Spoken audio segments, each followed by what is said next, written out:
Então, galera, tudo bem? Meu nome é Sérgio Monteiro, seja bem-vindo a mais uma aula aqui, corrigindo a prova da UERJ, né? Estamos na aula 3 do exame de 2020. Se você fez o primeiro exame de qualificação, aí fez um rascunho, baixou a prova da internet, ficou fazendo, e agora quer acompanhar os comentários dessa correção, seja bem-vindo.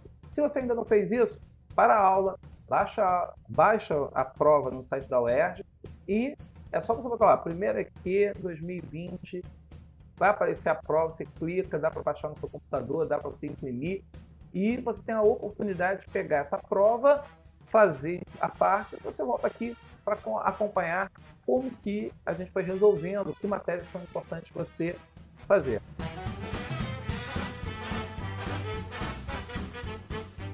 A segunda coisa que eu queria pedir é que você curtisse a aula, desse um likezinho, porque quanto mais likes o aluno dá, isso que eu quero que você entenda, quanto mais likes você dá, mais a maior relevância que o YouTube percebe que a aula tem para a comunidade. E aí, veja bem, nós temos aí as pessoas na expectativa do que vai ser o exame de qualificação da UERJ. Nesse período de isolamento, muitos alunos não estão meio perdidos sobre o que estudar para a prova.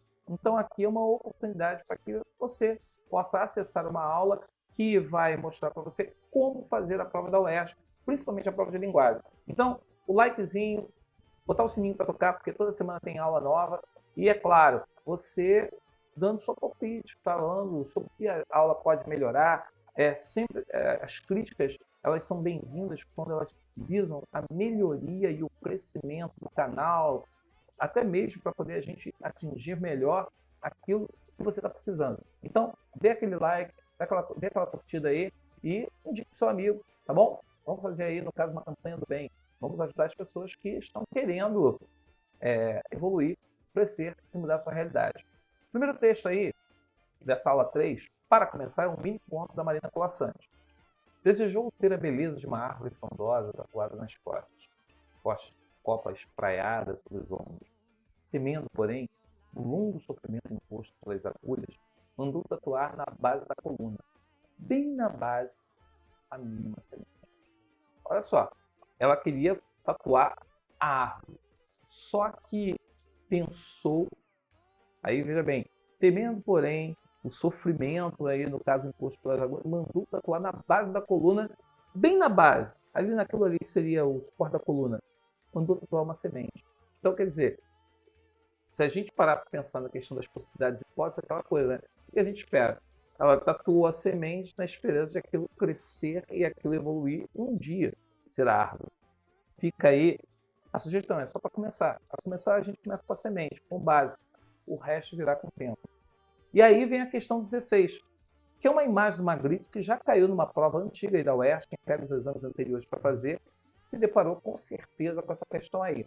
E aí, com essa imagem, observe a imagem abaixo que reproduz o quadro René Magritte, chamado A Clarividência. Quer dizer, o cara tem a possibilidade de ver aquilo que será. Veja, ele está olhando para um ovo e ele está pintando um pássaro. Bem, o ovo, ali, se você deixar o ovo evoluir e tudo mais, ele vai virar o pássaro e dali o pássaro vai evoluir, vai crescer. Então ele está tendo a clarividência. Esse quadro aí é um quadro que a gente pode dialogar com o poema, com o texto. E aí ele coloca: o par semente árvore do conto pode ser comparado ao par ovo ave, ou seja, causa-consequência. Pode pensar aí. Devido à mesma relação existente entre os elementos de cada par. Quer dizer, a origem que vai gerar a vida, a origem que vai gerar aquilo que pode ser desejado. Veja bem, para você realizar uma coisa, você precisa da outra. E aí o que acontece? Essa relação expressa no contexto das duas obras prevê o quê? Não é uma ideia de simultaneidade, porque não é ao mesmo tempo. Uma coisa é o produto da outra. Veja bem, se eu tenho ovo, eu tenho possibilidade daquilo virar uma árvore. Se eu boto uma semente, eu tenho a possibilidade de fazer o quê? De criar uma árvore, de ter uma árvore. Então, a resposta B, ela cabe aqui por essa relação de um gerar a possibilidade de gerar o outro.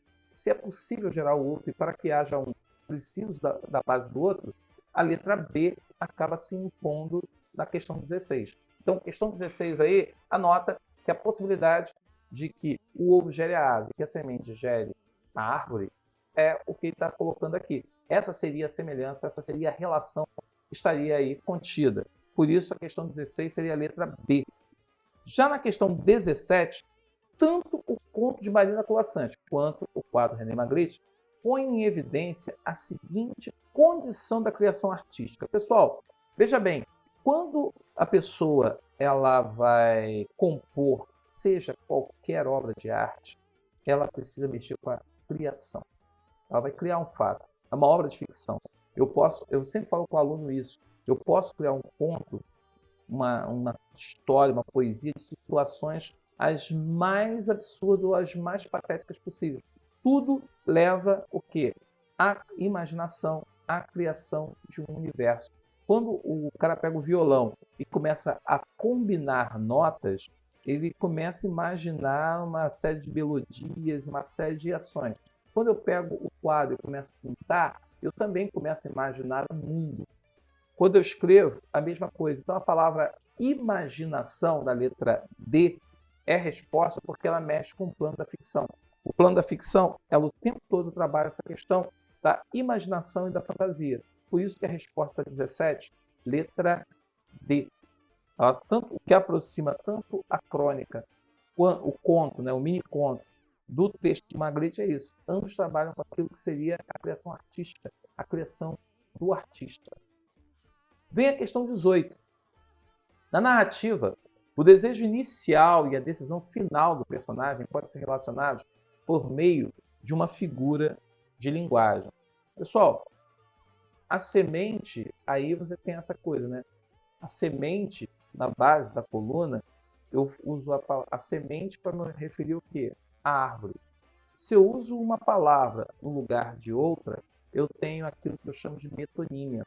Metonímia é a figura de linguagem em que você normalmente usa uma parte para se referir a um todo. Eu falo de semente, mas na verdade eu estou querendo dizer que eu quero ali plantar uma árvore. Então, essa relação de contiguidade que existe legitima a letra A.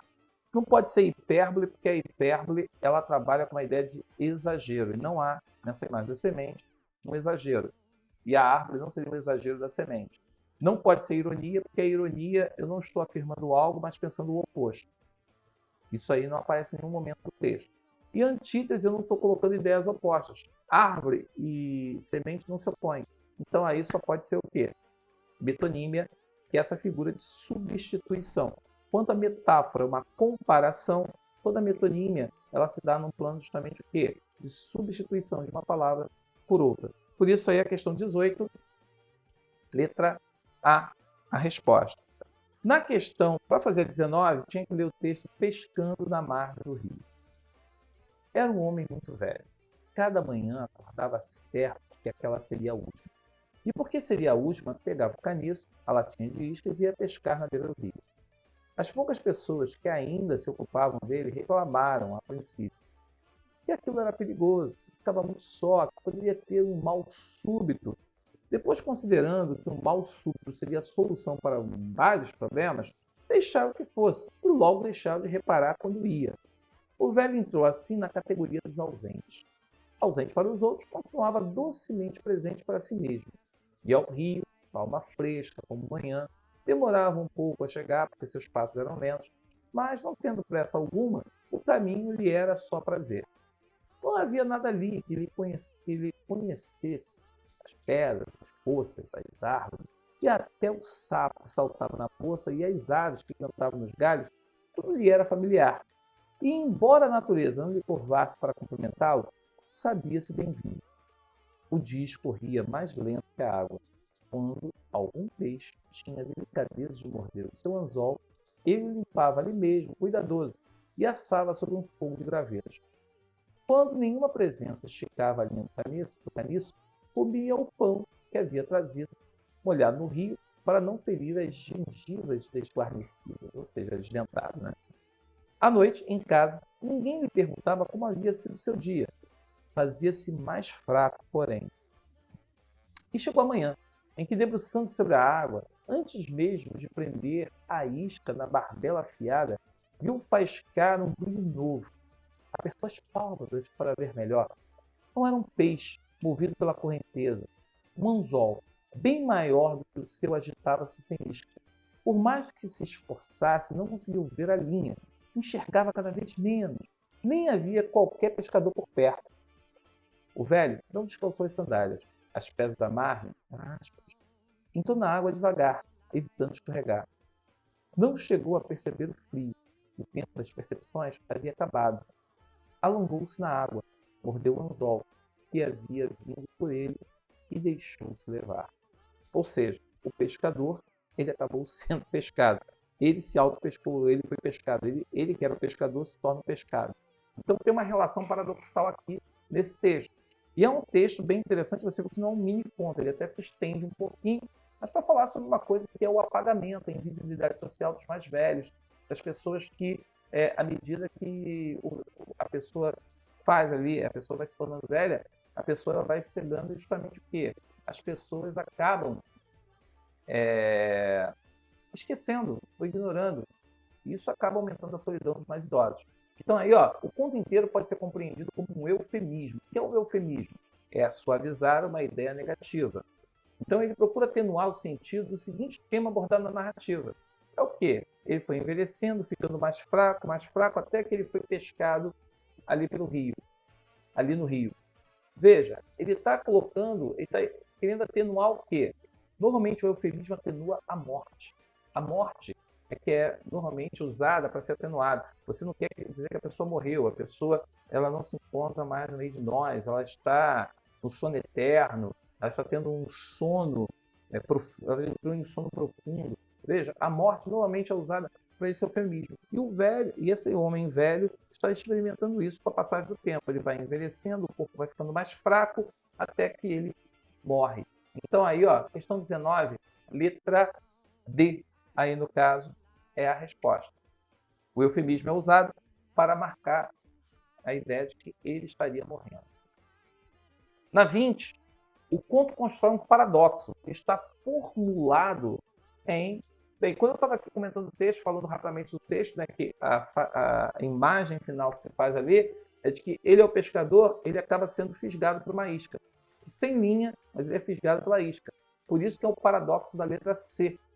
O que é o paradoxo? Pessoal, o paradoxo é quando você junta ideias que são ilógicas, ideias contraditórias, ideias opostas que você procura fundir. E quando você funde, você cria aí, no caso, uma ideia que seria ilógica, paradoxal. Por isso a resposta é a letra C.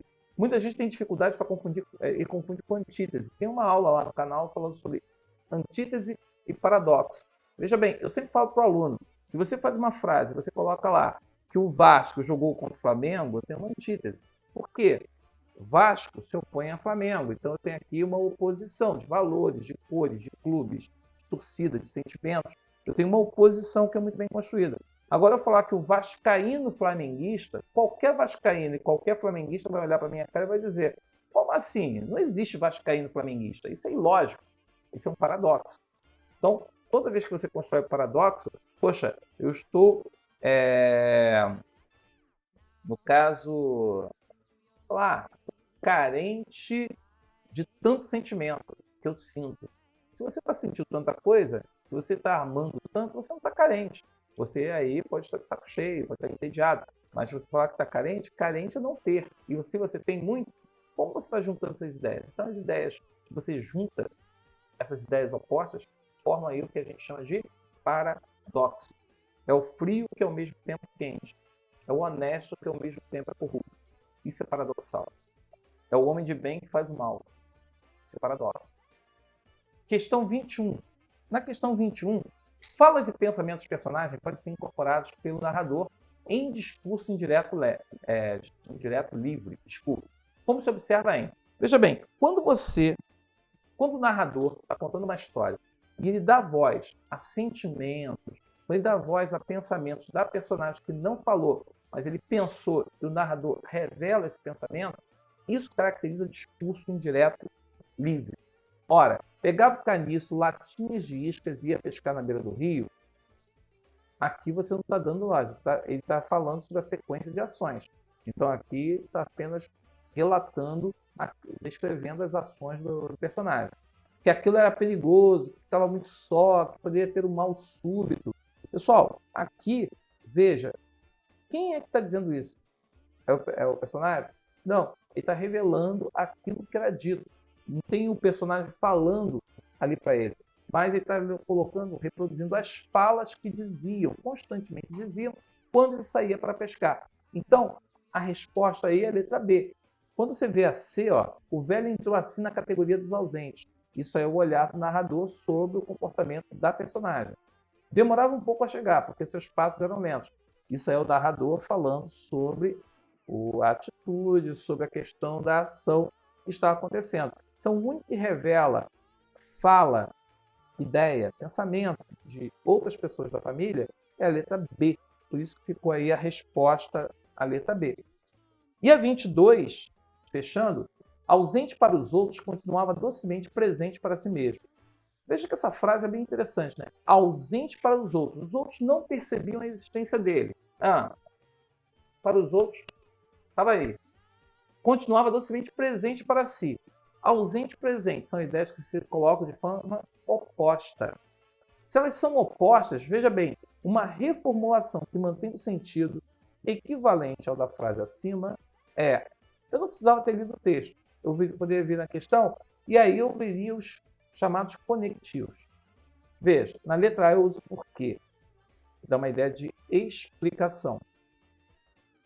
Na B, eu estou usando quando. O quando dá uma ideia de tempo. Embora dá uma ideia de concessão, de oposição. E, portanto, dá uma ideia de conclusão. Ora, se a ideia ali é de contraste, oposição, a única opção que você tem essa ideia de oposição bem clara, bem marcada, é a letra C, onde ele usa o embora. Aqui o embora, aqui, ó. Esse embora está dando essa ideia de oposição entre o presente e o ausente. O primeiro tem a ideia de explicação causa, o segundo, tempo, e a letra D, temporalidade. Temporalidade não, conclusão, desculpa. Então ficou a 22, resposta, letra C. Pessoal, todo o conteúdo programático da UERJ, se você não conhece, está no canal do Monteiro. Você pode acessar o canal do Monteiro e lá tem aulas, projeto UERJ, várias aulas, vários tópicos que são cobrados. Tem aulas de verbo, tem aula do IPC, em que são aulas curtinhas, que eu fico dando dicas ali, que são dicas, assim, aqueles chamados bizus, que ajudam você a fazer a questão. Então, galera, você tem todo um acervo de vídeos para você consultar no canal e te ajudar nesse estudo. E fazer a prova. Se você não entendeu alguma coisa, deixou alguma dúvida aí, fica atento, se inscreve lá no meu Instagram, @do.monteiro. E por lá eu faço lives. Eu vou começar a fazer lives em que eu vou tirar dúvidas de quem entrar lá para me perguntar. Então, @do.monteiro, você me pergunta no Instagram e eu tiro sua dúvida e te ajudo no seu projeto, que é a aprovação. Tudo bem? Então, assista as aulas também sobre o Livro de Policarpo Quaresma, que eu estou disponibilizando para vocês aí por capítulo, para facilitar o entendimento, a reflexão da obra. Então, vamos juntos para o rumo ao conceituar, rumo ao UERJ. Afinal, 2021, a UERJ, a vaga é sua. Até a próxima aula e a gente conversa aí. Dá o like, se inscreva e reclame. Até a próxima.